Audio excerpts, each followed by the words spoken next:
Okay, let's get this going. Welcome everybody to our main meeting, uh, March 18th. And where the heck is it? I forgot to open it up. Oh, the disclaimer. In honor of Peter. Please note that all our meetings are recorded and made available to the public for viewing on YouTube channel. By participating in this meeting, it is understood that you have accepted these terms. So tonight on the agenda is um, Kevin's going to do a cool chips uh, session, and I believe Eric, you're going to be after him regarding FDIMn, and then I think you're going to be looking after Peter's presentation of the NE 602612, and then VE300 version of the Parks SOAREX DCR. And at the end, we can, have any questions or inquiries.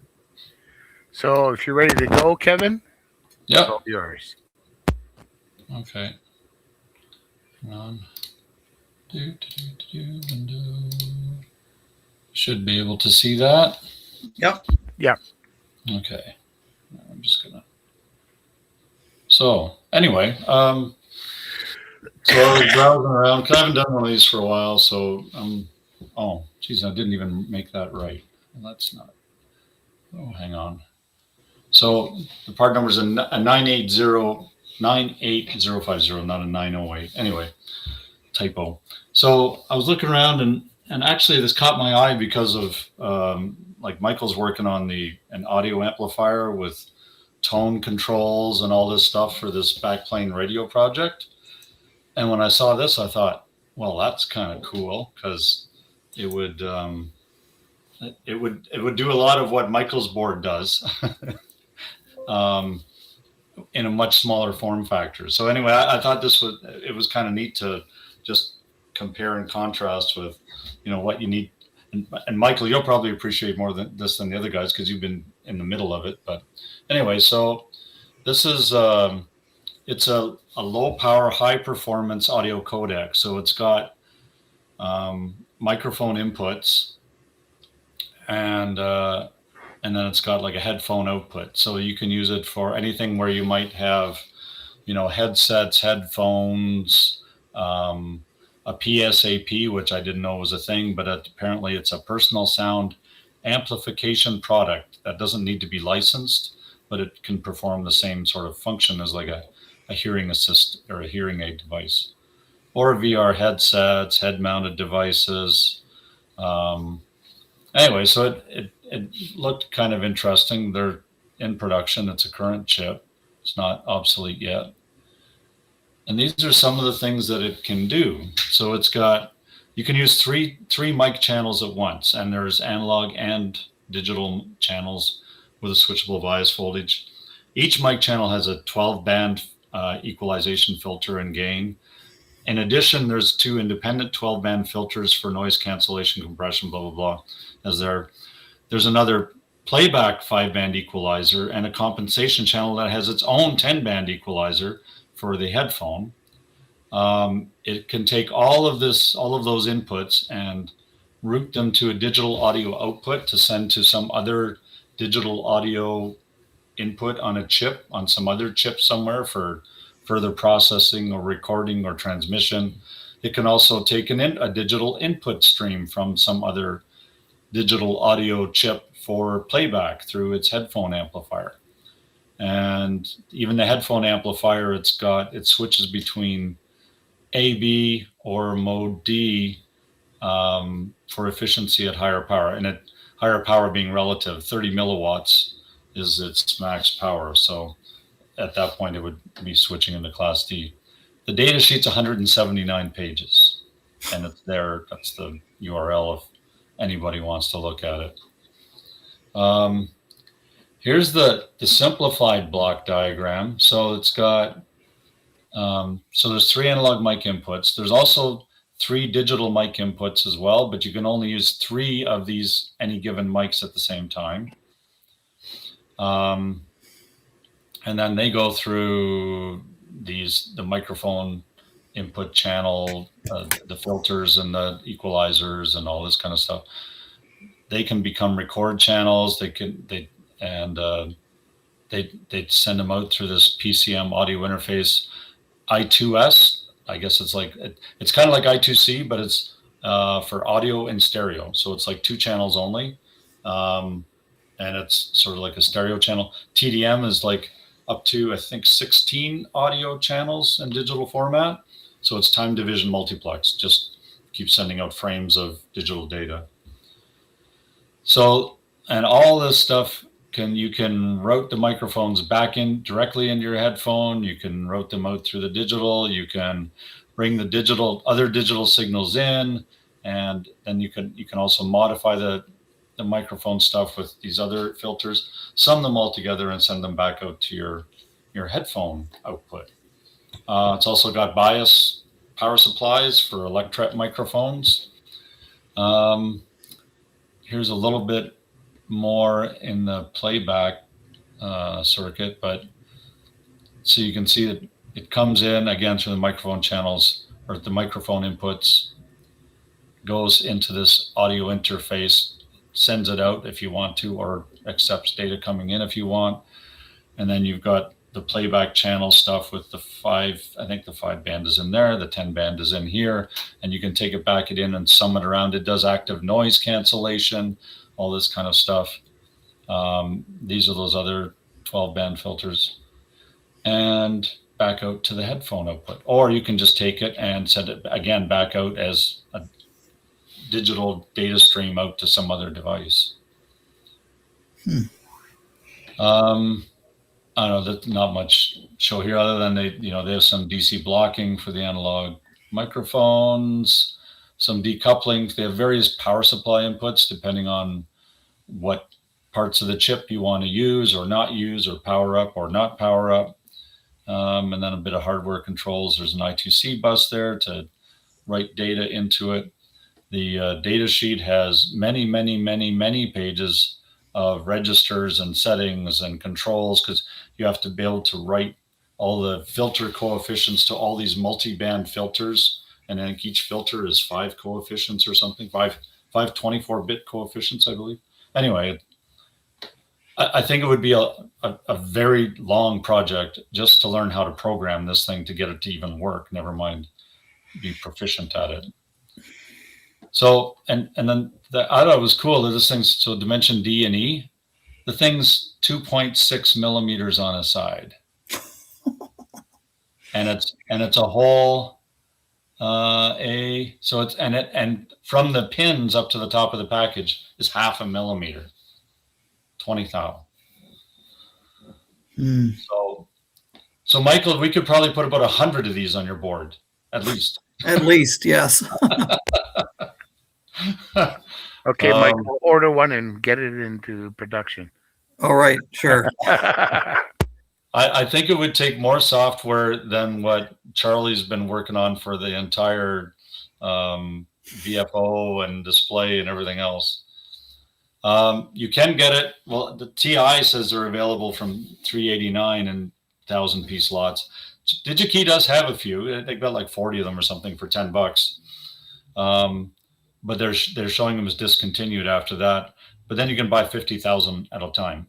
I think we should get Ken to buy 1,000 pieces and store them at his place, just in case. Yeah, you put them in my K1 store. So yeah, there's evaluation boards too. I think DigiKey has a couple of those at $630 a piece. Oh. So anyway, I thought, like, considering what, this is like, because I kind of appreciate this. I'm going to stop sharing now. I kind of appreciate this stuff because I just bought a little mixer for doing audio stuff with my guitar and amp and things here. And it's like, a couple of these, it's a mixer, done. It's like, I want to rip the cover off my mixer and see what's in there, because mine's like altogether like 7 channels, 6 channels, something, I forget.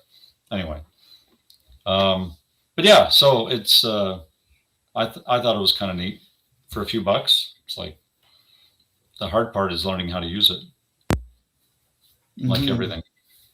$600 for an evaluation board. Holy cow! That's my half my mortgage payment a month. Okay. Well, that's And a you cool can't, chip. and you certainly can't live on a 2mm chip. Oh yeah. Right. But it's a ball grid array, so you need like a Peter to be able to solder it on. I was going to say, None yeah, of us are doing that. it kind of precludes hand soldering too. The pitch on the ball grid is 0.4 millimeters. So what's that? 16 thou. Wow. So yeah, no, yeah. Anyway, that's the cool chip for this week, this month, whatever. That was a cool chip. Something coming down the road then. Future Okay. project. Eric, you want Peter was saying you want to talk about FDIMn North. Yeah, how's my audio? Can you hear me? Good. Pretty Oh, good. yeah. Yep. Okay. All right. Different camera, different mic, different computer, different screen, everything. So I didn't trust the setup that we had, not last time, but the time before, because it glitched on the recording. So anyway, that was my excuse this time. So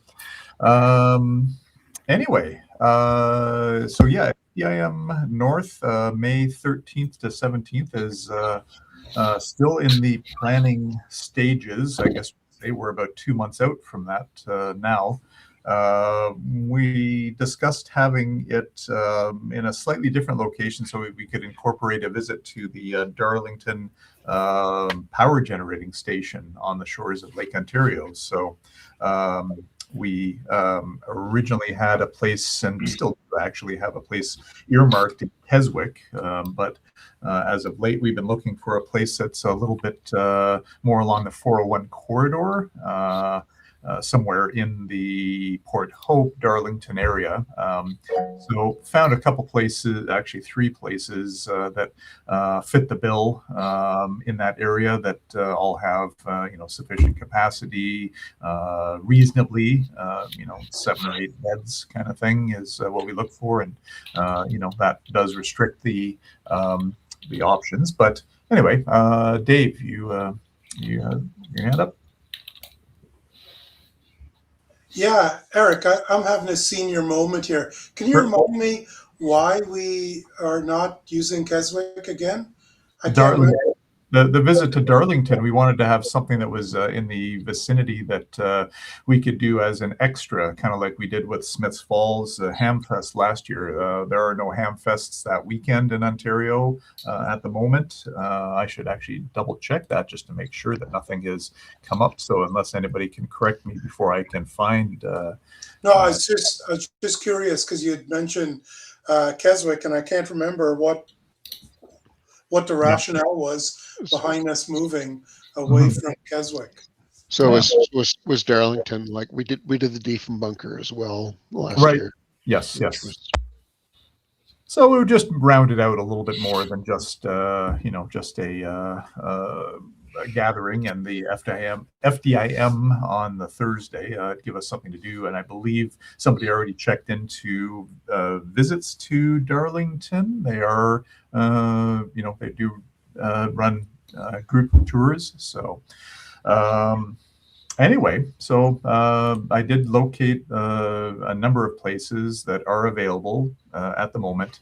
Like I said, there's one that is in Newcastle. That's probably, I don't know, a 20-minute drive from Darlington or something like that. Nothing in the Port Hope area, unfortunately, is available that fits our either budget or space that's available. There's a couple of places in Bowmanville, but I don't know, there was just a strong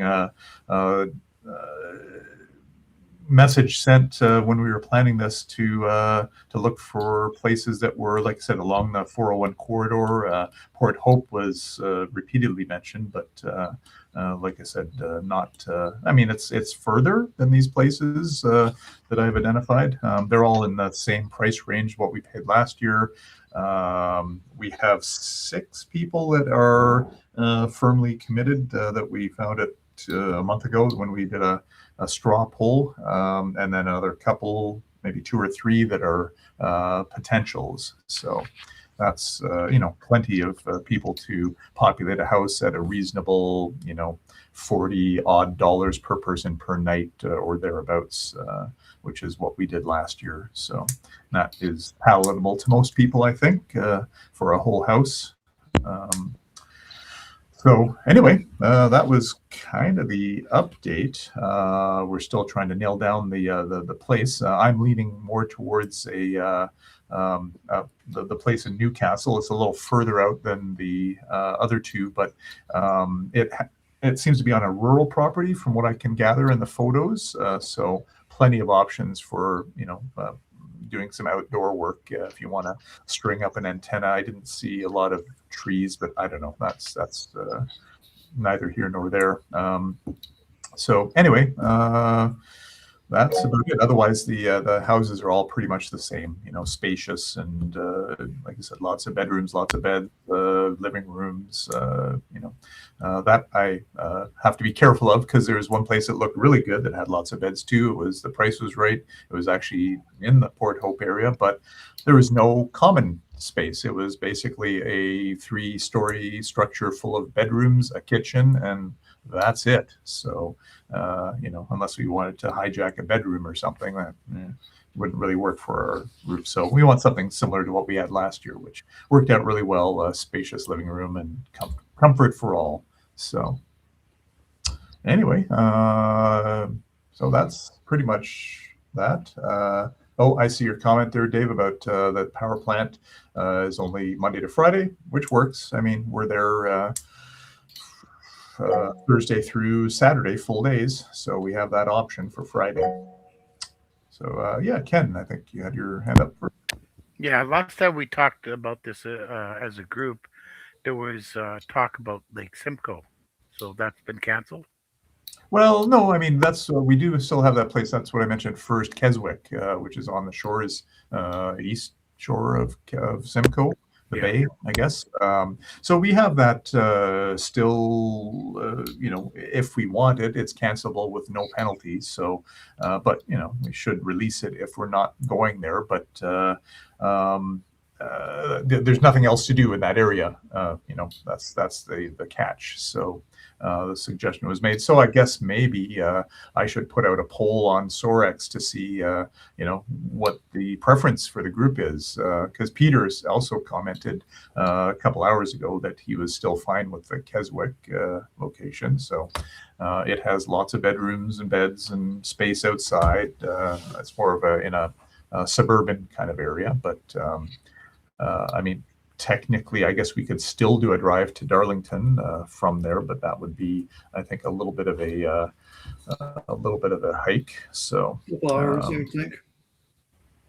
Sorry, Be a couple hours, I think, from there. An hour down to Toronto and an hour east or something. Yeah. It's. I'm just actually checking right now. It's a 1 hour drive. So that's all. Okay. Yep, that's it. As the crow flies. No, that's 401 and all that, or no, yep. So 100 kilometers or so. Seeing reasonable traffic. Right. Yeah. So that's true. Yeah. Always true. Dave? Dave's muted. All right, no video, so I can't. Yeah, Eric. I'm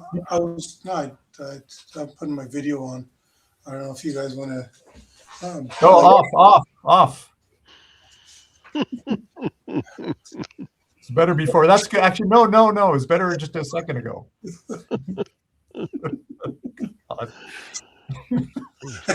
No, Eric. So it's because if it's closed, because last time Diefenbunker we did on a Sunday or a Saturday. No, I think it was Friday. No, No, or was because it? no, No, no, you're right. It was the day we left. Yeah, it was Sunday. No. Sunday was the day we left. Saturday. Oh, maybe after the Hamfest. Yeah, that's right. After the Hamfest, we drove up there. So that was a Saturday. So the idea being Saturday and Sunday is going to be like having other people come up and having it like at the cottage. Sorry, I can't remember what I did this morning. Whereas something we talked about like a month ago. It comes with age. Okay. I know. Well, let's start from the top. This is SOAREX. You're in the SOAREX meeting. It's No! Oh, Lord. I know. I skipped my medication this morning. So I mean, it's open obviously for people to come in. I mean, like for instance, Michael. Yeah. I think we were just dropping in. I think that's what it was, Eric. Was And that Wayne? we're having some weekenders, people who are not retired.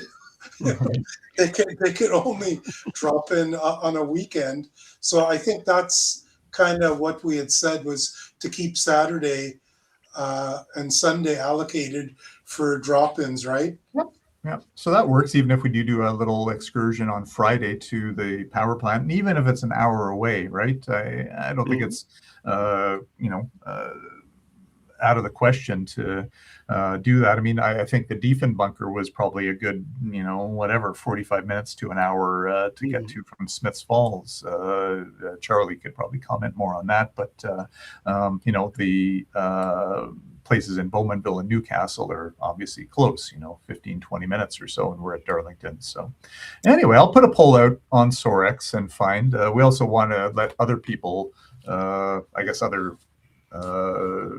maybe do, obviously a posting on SOAREX, but maybe other places to get people to come drop in for the day. You know what I mean? I think there was some discussion about that. I can't recall if we actually had anyone that, like local groups or what have you, that we just put the word out to, essentially, to come and visit. So if we get some more people involved. So, sorry. Somebody gonna say something? No. Peter had put out a bit of an agenda that we were, just to fill in the days and maybe give a little structure to the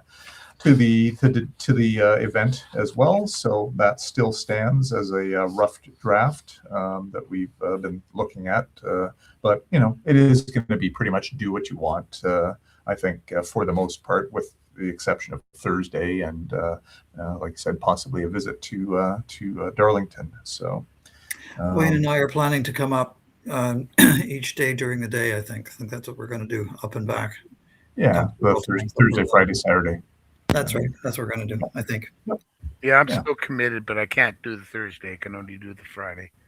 And by the way, apropos of nothing, Simon Clotton showed up at our Mississauga Amateur Radio Club meeting last week.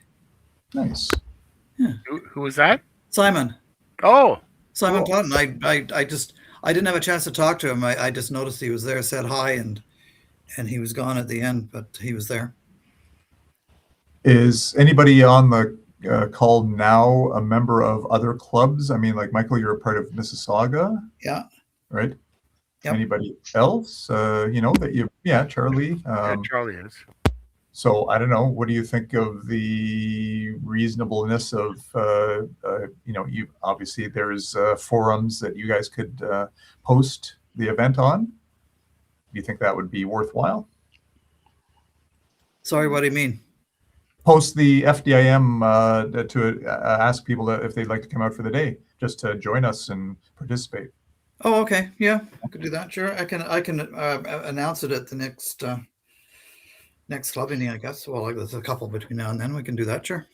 Yeah. I'll certainly pop it on our local groups, but it's a fair distance for folks here to travel. Probably, Mhm. 4 or 5 hours to travel for a Right. day is probably not going to happen. But Yeah. Mhm. Right. But I mean, the option is if they, there's probably enough room there might be an extra bed or, Mhm. what have you. So if we yeah, want, we can certainly see if there's any interest. Yeah. There are a couple of guys that I think might be interested, but right, you never know. I'll bounce it off them for sure. Well, I'm going to create a little one pager, so I'll forward that to both of you so you can Okay. post. I'll pass it around. Yeah. Yeah. Sounds good. Okay. So yeah, that was pretty much it for FDIMm North. So Okay, thanks for the update. Um, Eric, were you going to look at? Peter was supposed to do a presentation on the NE 602 612.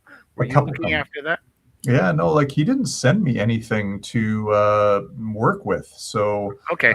I'm afraid that I'm not going to be able to do very much. It was two things he was working on, right?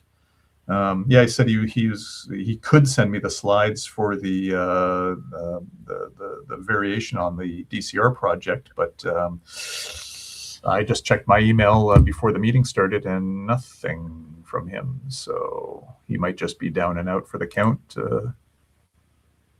So Okay. yeah, so I think we might have to just defer that to the next meeting when Yeah, either Peter's able to, or at least because I mean this is very short notice that he gave us, right? Yeah. Yeah, there was another thing on the agenda. Peter POA and VE3NO version Yep. of the Park SOAREX DCR. Right. So So, I yeah. guess we'll have to defer that one as well. Well, yeah, and the other one was his own presentation, but yeah, like I said, I've got nothing from him at all for the last couple hours. So Okay. All right. Yeah. Yeah, so, he sent me a text and told me what was going on. Okay. Well, I don't have anything to actually present or talk about. Does anybody else? Or do you have any questions? They trying to troubleshoot something and looking for some help or anything at all? I can tell you about the audio amplifier, but there's not really much to say other than that I'm at the stage of putting the PC board together, learning how to do that. First time round is very difficult, but I'm getting there. Peter asked a question about those solder tweezers, those SMD soldering tweezers, and he probably saw them on IMSI Guy. At least that's where I saw them. And I don't know, I guess there was a couple of responses, but has anybody actually used those things? They look pretty cool on the channel. And in case you're not sure what I'm talking about, oh, hang on here. I'll just put a picture up here. And there. So they've got, this one looks, oh no, it's not. Yeah, it looks like it's rechargeable. But they're tweezers, but each side has a heater on it, and you can squeeze it on the tiny little components, and then it melts both sides at the same time. And I'm thinking I didn't realize they were this cheap. It's like, we'll have to do the ham radio workbench thing here. We're not going to shut down until we get you to buy something. I got my hand over the buy button. You got it over the order button? I do. I mean, or there is also there's a Hacko version here as well. That's $170, but I'm sure it's a little better quality than the AliExpress one. But I just wondered if anybody has actually used them. It sounds like nobody has. I know. No, I've seen other videos other than the MC guy. I seem to remember watching one, and it was actually pretty good. Yeah, I'm thinking a pair of those would be very useful because I know I've been unsoldering and resoldering some SMD stuff lately, and it's like it's not painful, but that would make it so much nicer. Yeah. I just use a rework station. I've got a hot air. Yeah, And that's what I've been doing. But and sometimes, the hot air goes where you don't want it to, right? yeah, and but I'm not really swapping a lot of. Last time I powered my hot air station on was probably months ago. Like I don't really. So you're saying your designs are solid and you never need to change anything. Did. Good. No, I did. I just and it's kind of funny. It was AI that I was having problem with one of my circuits, and I mentioned this on the on the forum. On one of my Z80 circuits, I had this. It was a latch, and it had a latch reset, and I was having problems with the whole circuit. It wasn't working very well, and so I thought, let me just ask AI about it. So I was asking about something else, and I ended up posting the schematic, and it came up. It says, "Oh, by the way, you've got a capacitor there. It's forming an RC filter, and this thing will never get reset." And I was going, "Oh." So I had to go remove an SMD capacitor. So of course I do stuff, but it's mistakes which you wouldn't probably figure out in 1,000 years, because it's something that you get missed. But AI picked up on it and said, "Oh, by the way, you're gonna have problems here. This reset circuit's not going to happen because that capacitor has to discharge before it releases." There's Right? going to be a lag. Yeah, so I removed that capacitor, and the thing worked. It's working perfectly now. Yeah. Speaking of using the hot air gun, I've looked. There's a few YouTube videos out there, and what they seem to do, if they want to take a component off the board, what they using a heat gun, they seem to do two things. They take the flux, and they use a pen, and they put some kind of they basically run the pen around the part they want to take off. So supposing it's 8 pins, they do all the 8 pins, and then they also seem to put a piece of metal on the pins as well, and then they desolder it. And I'm wondering if anybody has done that, or why you'd want to do the metal thing. It's like a little piece of copper or something you put around it. Because you can heat up all the pins at once with the little piece of copper or whatever. Oh, okay, yeah. I've done that too. But what I do to take SMD parts off is I put blobs of solder. Like, say for example, I want to take a cap off. I put blobs of melted solder on either end, and then hold the piece with a tweezer, and then quickly heat both ends at the same time, and it comes off in one piece. Oh, okay. All right. And I've done a similar thing with ICs as well. Something to think about when I have to correct my mistakes. Most of the stuff I like remove are resistors and capacitors, and I use my soldering iron. I don't use a rework station for that. The rework station I use for if it's an SOIC or something, it's got multiple legs and it's really small. I use it for that, but I don't use it. And a tweezer is not going to help you with that. Tweezer's only good for stuff that's soldered in two places where you could desolder it. And most of the stuff I do, I use 1206 parts, and 1206 parts you could take them off with a soldering iron. I wouldn't say it's difficult. No, it's not difficult. It's just would be easier with, it's an excuse to buy another tool, Dave. Yeah. No, but like for the yeah, I know. My rework station, the only time I use it is if I got a multi-legged thing. Yeah. Well, Dave, I tend to use the hot air station for if I've got a board with half a dozen resistors on it, for instance, or capacitors, I'll very carefully use my solder paste and paste all the pads, place the components stuck into the paste, and then used the hot air gun to reflow the thing. And once it'll turn plastic, you can see it turn gray, and then it turns bright silver. The surface tension of the thing now in a liquid state pulls them into perfect alignment, and they're in place. And what used to take me days of messing about with a soldering iron to put little parts on, I'm done in 10 minutes now. It's like amazingly fast. Well, I've used my reflow station with the probe, for example. Putting all the components on the probe.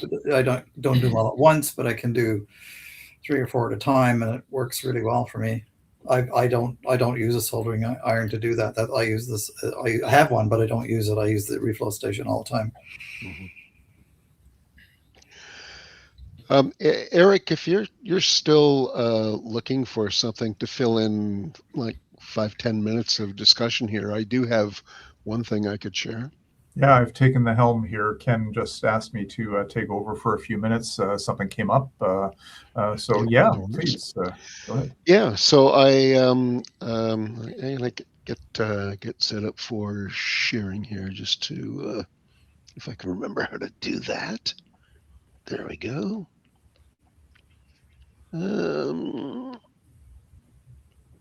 Start screen sharing. I want to share an entire screen, and we'll go with this one.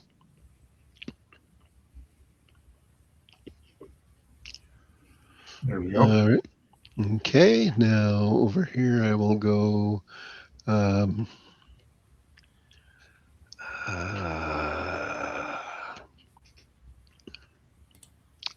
slideshow. Start from the current slide. All right, cool. So my group up here has a lot of folks that are been around ham radio for a long time, but they're sort of interested in kit building, but have never done much of anything in terms of kit building in the past. So a lot of newbies, a couple of guys that are well versed in building kits and have done it for years, but for the most part, a lot of the folks have not actually heated up a soldering iron before, or at least not recently. So we set up a sort of a little buildathon up here with, this is Farhan's latest creation called the Lark Set for his amateur radio club in India.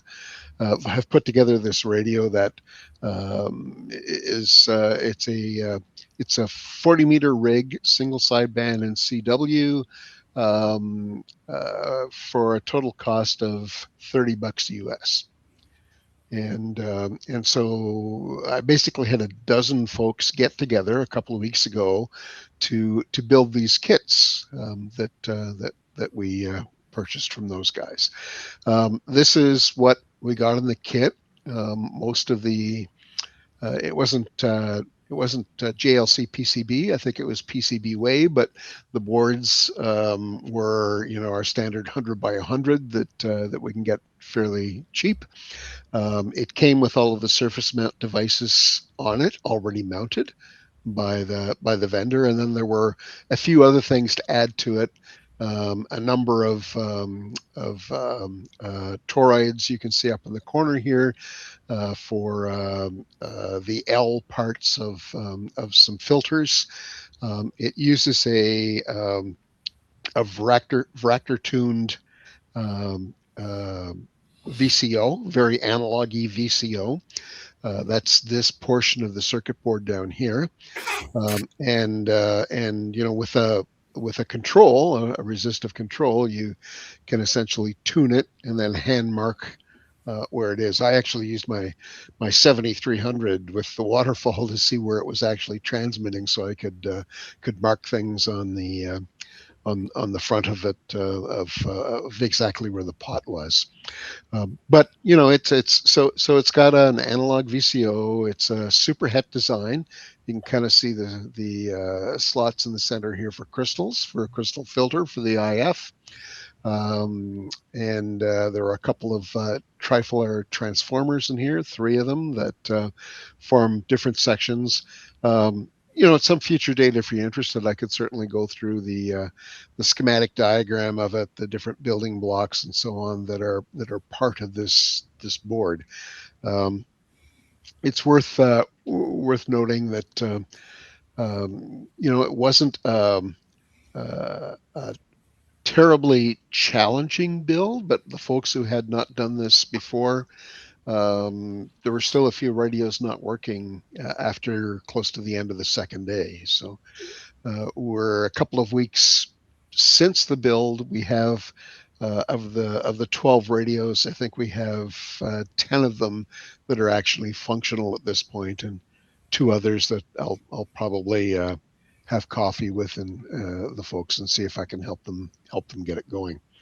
Some challenges with it, but not not a terribly deeply technical build, but for the price and for an entry level project for groups to do, this was pretty nice. Yeah, I think that's probably all I'll say about it at this time. It's Kind of the modern spin on a Pixie with sideband, right? yeah, well, it's sideband and it's CW. It's not traditional CW. It it basically uses a tone generator to generate the kind of 700-800 hertz, which then gets fed into the microphone circuit. So it's actually transmitting a single sideband, but a tone on the sideband, which tuned right is CW, right? So How well does it work? well, it's a QRP rig. The power output is a little bit low, but there are ways to make it better. Essentially, cranking up the audio levels into it so that you improve the depth of modulation. And I've only done a bit of playing with it because, frankly, the group built it. We enjoyed building it, had a lot of fun with it. Now we're in the process of we're going to add a digital VCO to it so that it we've got a digital display which tells us what frequency we're actually tuned to, and we'll be able to, because we're now using a digital controlled oscillator, we'll be able to do upper sideband as well as lower sideband, which will allow us to do things like FT8 and some other functions. And there are a couple of other guys in the group who are looking at how do we improve power output. Can we do some compression on the audio to try and get better depth of modulation and so on with it. So I think it's going to be a project that we spend half the year, 3/4 of the year, getting together every couple of months and doing some further modifications to it. It's going to be a cool little tool for learning. I've got an audio chip that'll do everything you want, Charlie. Whatever you want to do to your audio, no problem.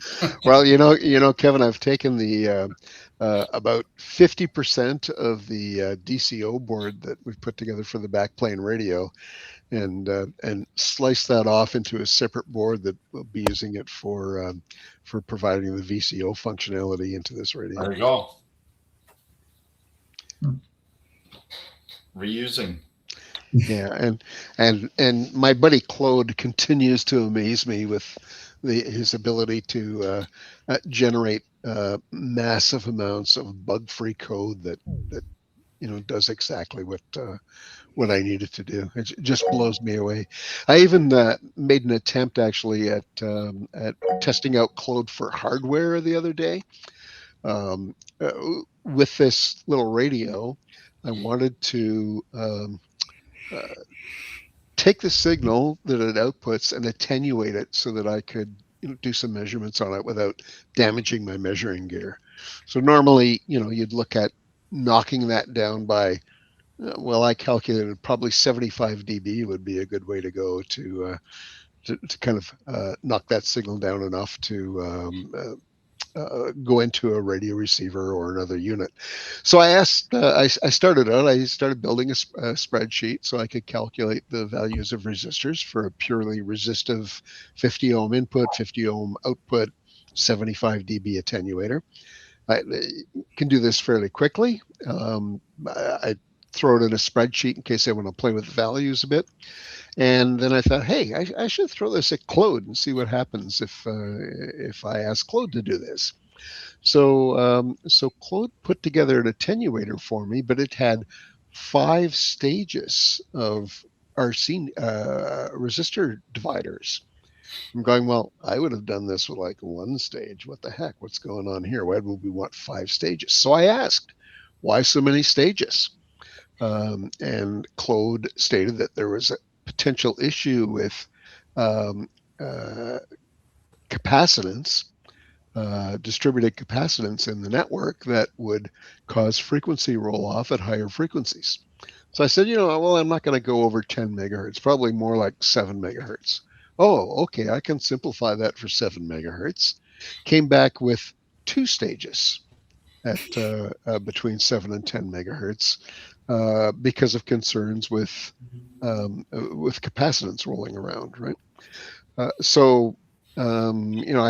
have to say that my design would have been a single stage. Probably I'd have had problems with capacitance and frequency roll off and scratch my head for a couple of days before I figured out why it was doing what it was doing. And so Claude's a better hardware designer than I am too now. We're going to all be irrelevant soon. Yep. Well, somebody's got to write the spec. Not this group, but that's another story. Yeah, well, how long do you think it's going to be before they're going to write their own spec? Fair enough. Let us know when it comes back to you with, I'm sorry, Charlie, I'm afraid I can't do that. Yeah, sorry, Dave, I can't do that. There were a couple of questions propped up. I think Dave was first. Yeah, Charlie. Yeah, Claude. I'm just echoing back what you just said. I just had 2. I'm taking a page from your book.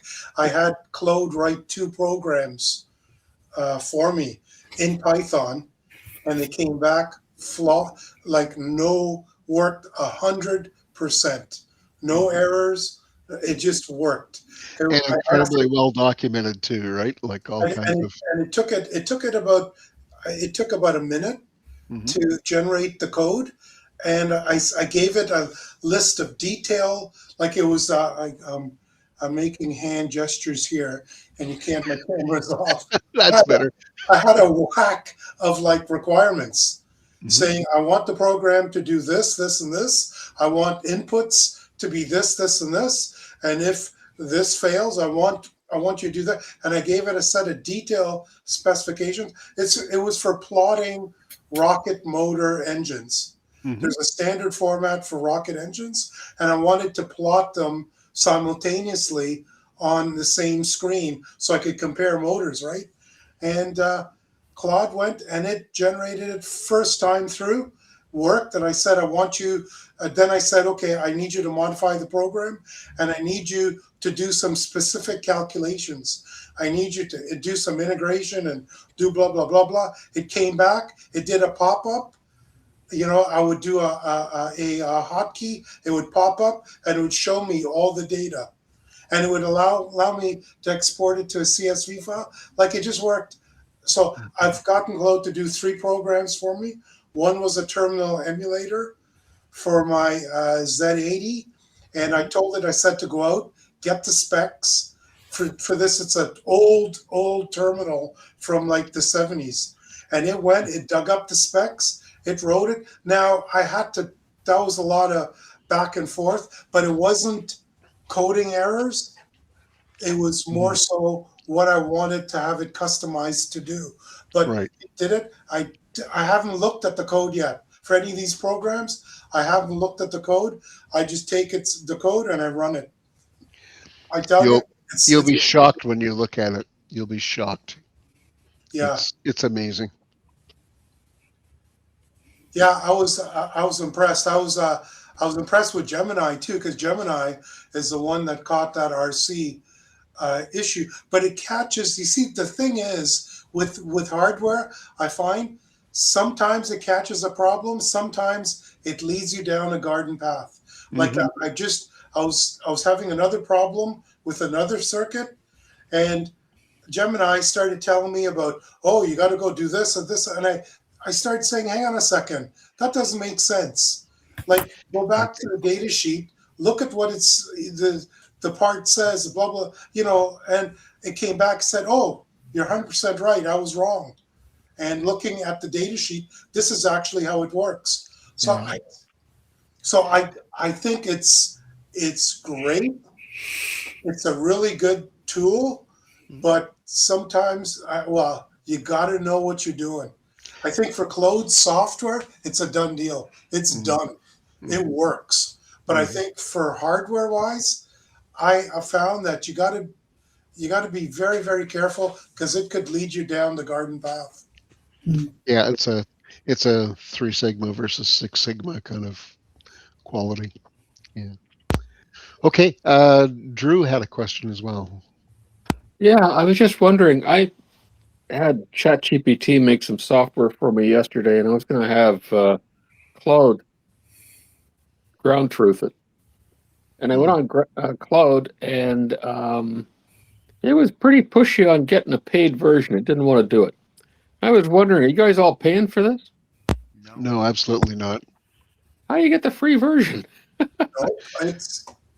Claude, for me, it works. So Drew, I know someone who had that experience, and that experience happened because they had downloaded the app and were attempting to use the app.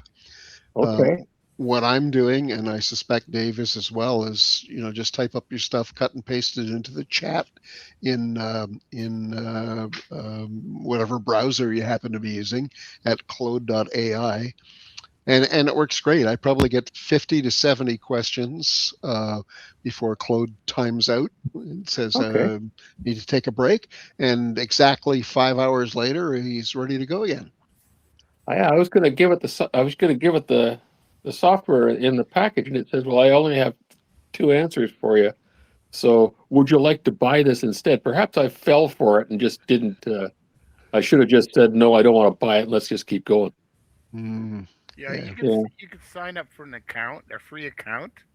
Now, the advantage of that is it'll keep history of all the work you do. Yes. And if you need to go back to look at something, then it's there. No, they all keep history. And with Gemini, there is a setting where you could go in and you could set up specific conditions to say, when I ask you, like with my Gemini, I've got it set up. I say, I want you to go back. If I ask you about a product, I want you to go look at the current version, and I don't want any responses more than 6 years old. If you're going to use anything older than 6 years, let me know that your answer is based on something that was posted 6 years ago. Because Gemini has a real big habit of using old crap, and it just leads you down the garden path. So with all the versions, chat, with mine on the browser, as Charlie said, I don't use the app, but in the browser, it remembers everything I do, and I can go in and I can customize it. Now, I set up an account. You have to set up an account, which is free. Yep. But you have to set up an account. Okay.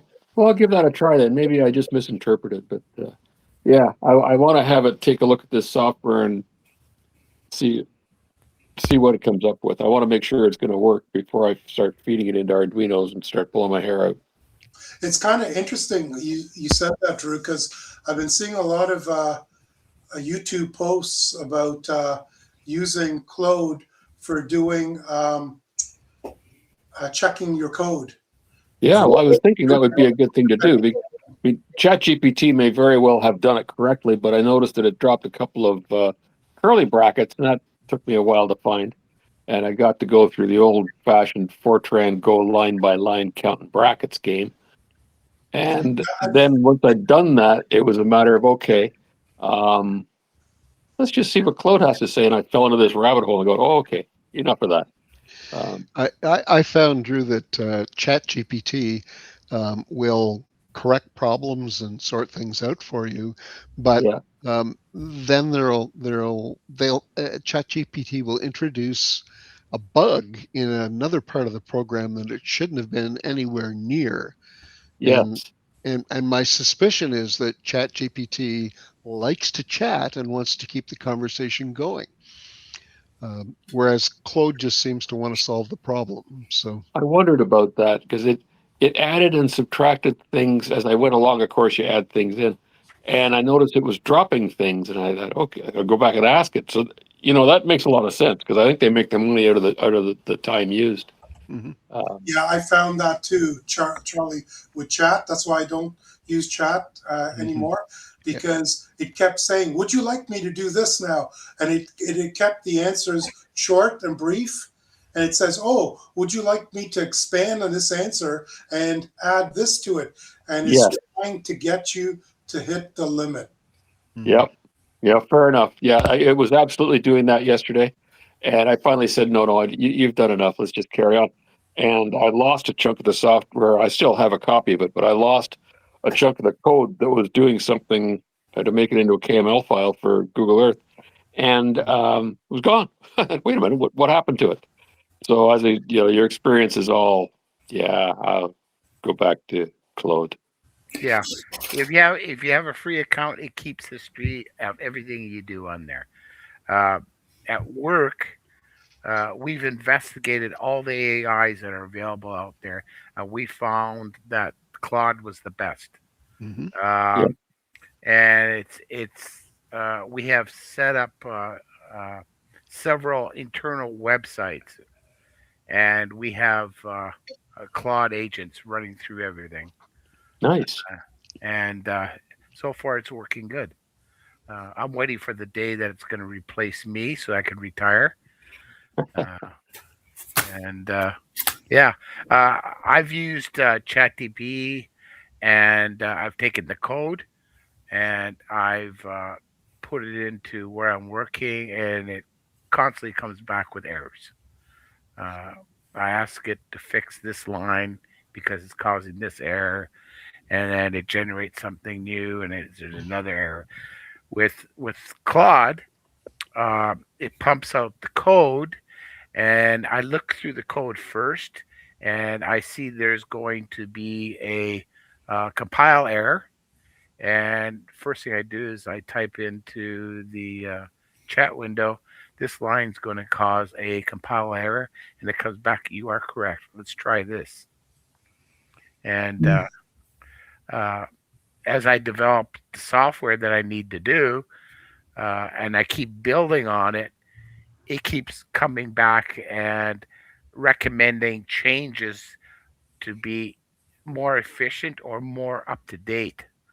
I use a lot of .NET code as well. I do software programming in 3ds Max, and we automate all our stuff at work. So now I'm using Claude AI to proof my coding and to code in .NET for a lot of stuff because I don't know .NET. And it works beautifully. I had never had a problem with it. I have a question. I'm working on this audio amplifier, and I've got a KiCad schematic. If I wanted to ask Claude about why particular capacitors are their value, or what the purpose of a particular capacitor is, would I just upload this? Would I just take the KiCad schematic and somehow upload it to Claude and then ask my question? Is that how I would do that? Well, just give it a shot. Yeah, actually, try and use a PDF or a JPEG or something like that. Send it up as a JPEG. Yeah, I've gotten the Ken. I've had problems with using schematic, asking it because it sometimes says, "Oh, would you like me to generate a KiCad schematic for you?" And it generates just gibberish, garbage. It doesn't work. And so what I do, Ken, I agree with what Ken. I usually just take a screenshot, a JPEG or something, a picture of the schematic, and it recognizes it. It knows exactly what it is. The thing I was saying about the RC constant, it was just a screenshot. I took a screenshot of the schematic. I pasted it in the chat window, and it came back, and it did an optical recognition, and it's amazing. It just how it can decode the image and figure it out. It's just amazing. I'm gonna Yeah, try that sometime. Yeah, Michael, if you generate a JPEG or a PDF or whatever, what you do is you go into your file explorer browser, right click copy, go to Claude AI, type in your question, and then paste it, Okay. and then hit enter, and it'll do everything for you. Claude is number one right now, and it's probably going to be number one for a very, very long time. Well, I'm gonna try it sometime when Yeah. I got some time. Okay. Thanks.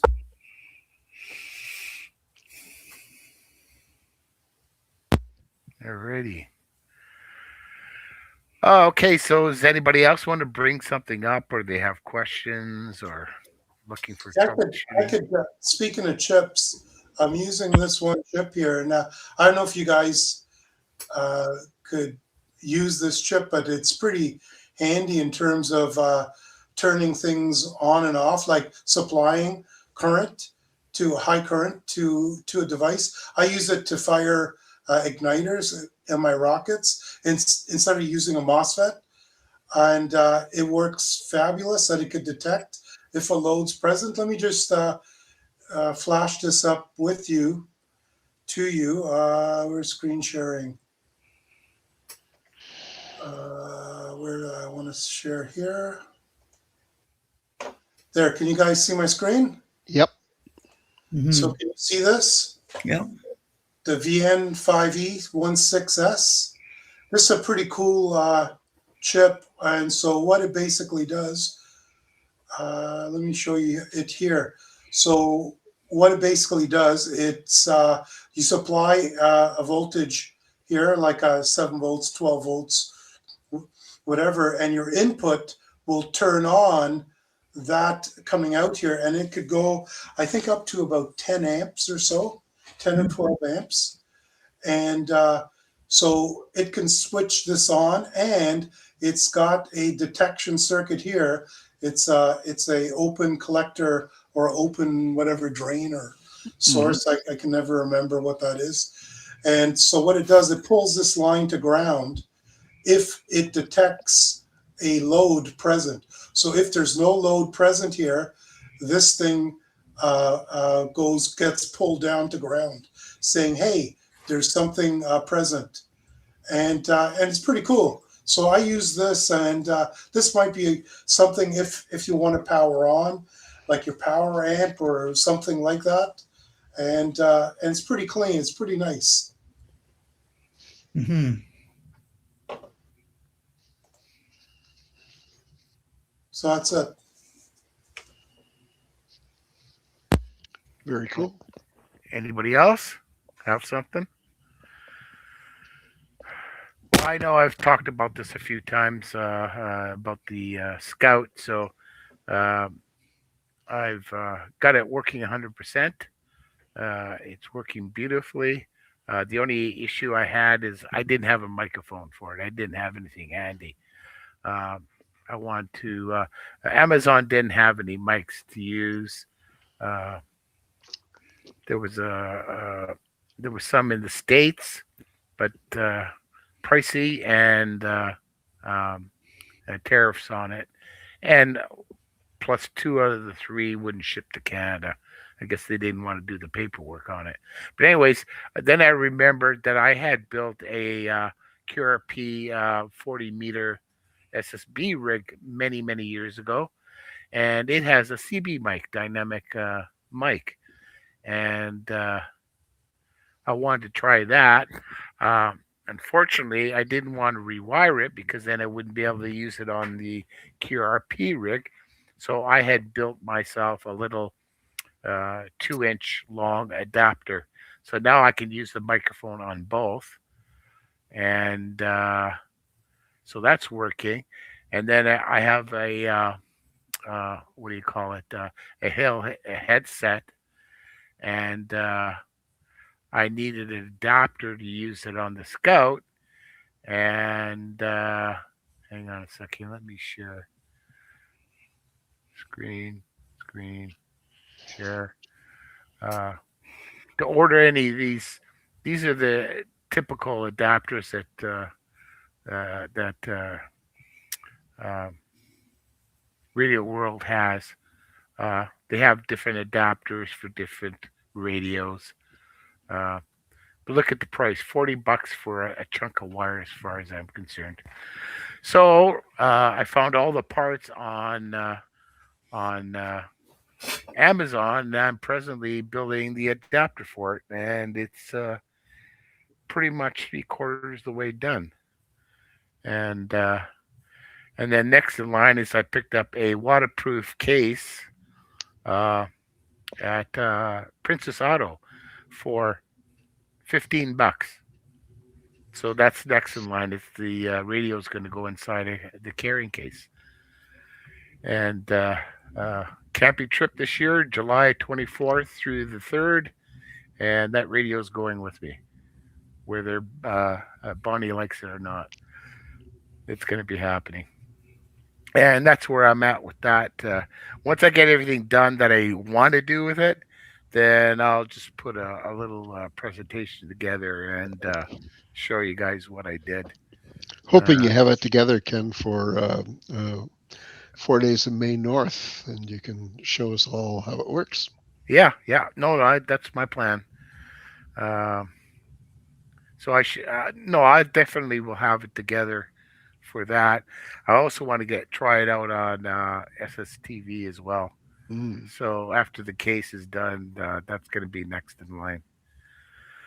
So that's where I am at with that. I also have a brand new Yaesu 891 I bought a couple of years. It hasn't come out of the box yet. So hopefully I'm going to get that together before then as well. Maybe bring both to the event and stick up a 40 meter or a 20 meter dipole, try it out on. And that's it for me. Cool. Anybody else? Shall we? Yeah, I got a question. Go ahead. Anybody ever use Docker on our Linux system? Sort of. Okay. Yeah. Why? I just discovered a fairly interesting software package called Ground Station. This is a follow-on to my weather receiver, which has all the American satellites stopped generating anything, so the 2 Russian satellites were around. And I wanted to get this new software because it seems to have a lot more going for it for the Meteor satellites. It has sat dump and the like built into it. So as I investigated it, it talked about having Docker. Okay, so I'm trying to install this thing, and as I understand it, Docker is some kind of file management system?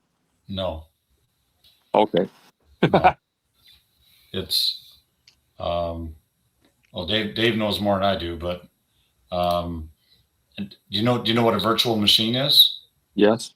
Okay, so it's like a light version of a virtual machine. It includes all the dependencies that it needs for something to run, but it doesn't include the base operating system. So it's like, right? So that's kind of the difference. It doesn't have the operating system, so it doesn't have the complete isolation. That's my understanding. And but it still has everything that it needs. You don't have to worry about different versions of libraries and dependencies and all this stuff. Everything's there for it to work. It's a specific container for that. Right. It's container. Yes. That's the, the lingo as opposed to a VM. I think I have installed the Docker on the Pi, and I got to a certain point, and then it started giving me weird behavior. I'm going to try to install it, but none of this is very critical because you can always burn a new copy of the operating system and start over again. But I think I can install it locally using Docker, using the command, as long as I give it the location. I suspect Docker might be a bit heavyweight for a Pi. Well, which You know Pi? what? They mentioned it's a 4 with 4 gigs.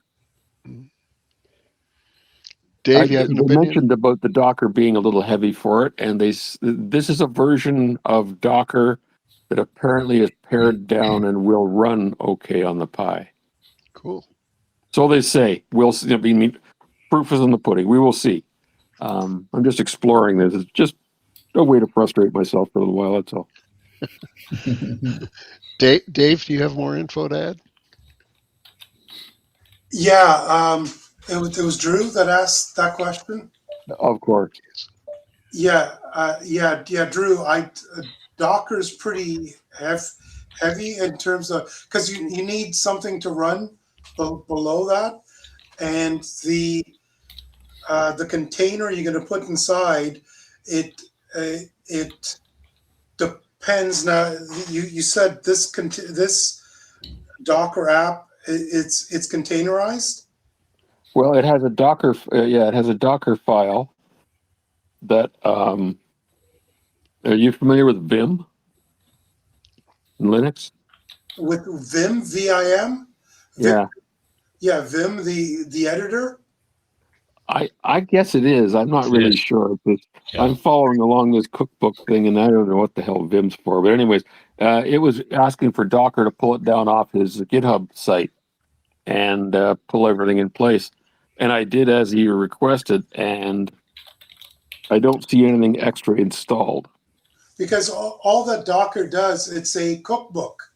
Yes. It's basically a cookbook that's telling you what dependency your application uses, and it's going to pull down any libraries that application needs, and then anything it needs from the OS. It doesn't, as Kevin said, it doesn't use its own OS. It's going to bypass and go to the OS. It's got to do with like a VM versus Docker. There's quite a big learning curve if you don't understand what a VM is or how a VM works, and you don't understand what a container is. It's going to be a heavy learning curve trying to figure this out. I would suggest to you there's a program called KASM, KASM. Okay, if you Google that. Yep. I've got that loaded on one of my. It's a container loaded on my local machine here, and that allows you to load Docker images. Now, if you get the web version, you don't build it yourself. You go and you get the web version. I don't know if it's free or if you have to pay for it. Okay, but there you could go and load a Docker image and run it off of that. So I think you're probably better off doing something like that just to figure out how it works, and then look at building your own Docker install. Well, you see, the Docker install was apparently included in the GitHub, but I'm not convinced it actually functions. So I'll take your advice and do some reading. I can't remember who it was, Charlie or Kevin, that said, Docker might be a little bit heavyweight for a Pi. I think so. I think Docker is quite like even running. I'm not running Docker, but I'm running the equivalent open source version of Docker on my. It's Proxmox, and Proxmox does containers, and Proxmox is very lightweight, and I've got a 4-core box. It's got 16 gigs of memory, and it's taxing that box. Okay, fair enough. That's a good warning then. I think maybe this pie might be a bit light for it. I think so. And maybe, I don't know, because I think some of the more recent pies are really like high-end computers or higher end computers. So it might be better on that, but I don't know. If you Well, I got a, haven't bought a 5, but this is a 4 with I think 4 gigs. That could be a little small. I mean, yeah, according to Google AI, you need a minimum of 4. 8 is better. So Yeah, you're right at the bottom end. yeah, it kind of figured. It looked as though it was kind of bulking a bit. I went through the Docker file, and as you say, it's literally just a list of instructions. The Docker compose file. That just tells it how to put it all together. So theoretically, I could go through and do it manually. It's a recipe. Yeah, it's a recipe, but yeah, I mean, it's not it. If the Docker is going to work, it's a whole lot faster and easier. Oh yeah, no, absolutely. That part of it, I saw what it looked like, and I thought, yeah, okay, well, we'll do this. But I have a funny feeling that it's possible to at least see what it's doing, and Does this perhaps thing have a GUI interface? eventually it will. But at the moment, no, It doesn't. no, not at the moment. Um, Well, the Pi does, yes. Oh, the Pi. Oh, the program on the Pi does. Okay, no, I was just going to say because just run Ubuntu under Windows and run the Docker inside that. Yeah, If you've got a PC, it should do that. yeah. Then you got lots of horsepower there. Well, it's certainly a great deal more than what I'm dealing with now. That's Yeah, very true. And then if there's a web interface, it'll just go through the ports on the Docker container. It seems to be playing around mostly with SatDump, which doesn't surprise me. SatDump's kind of it's of any of the software attached to the weather satellite stuff. SatDump is the biggest challenge for it to run. Oh, It's a lot of work for it. I'm just pushing the envelope, seeing what's going to happen. I wanted to get my weather satellite receiver going again because I built the antenna and then the Americans took the weather satellites off air, so now I'm just stuck with the Russians.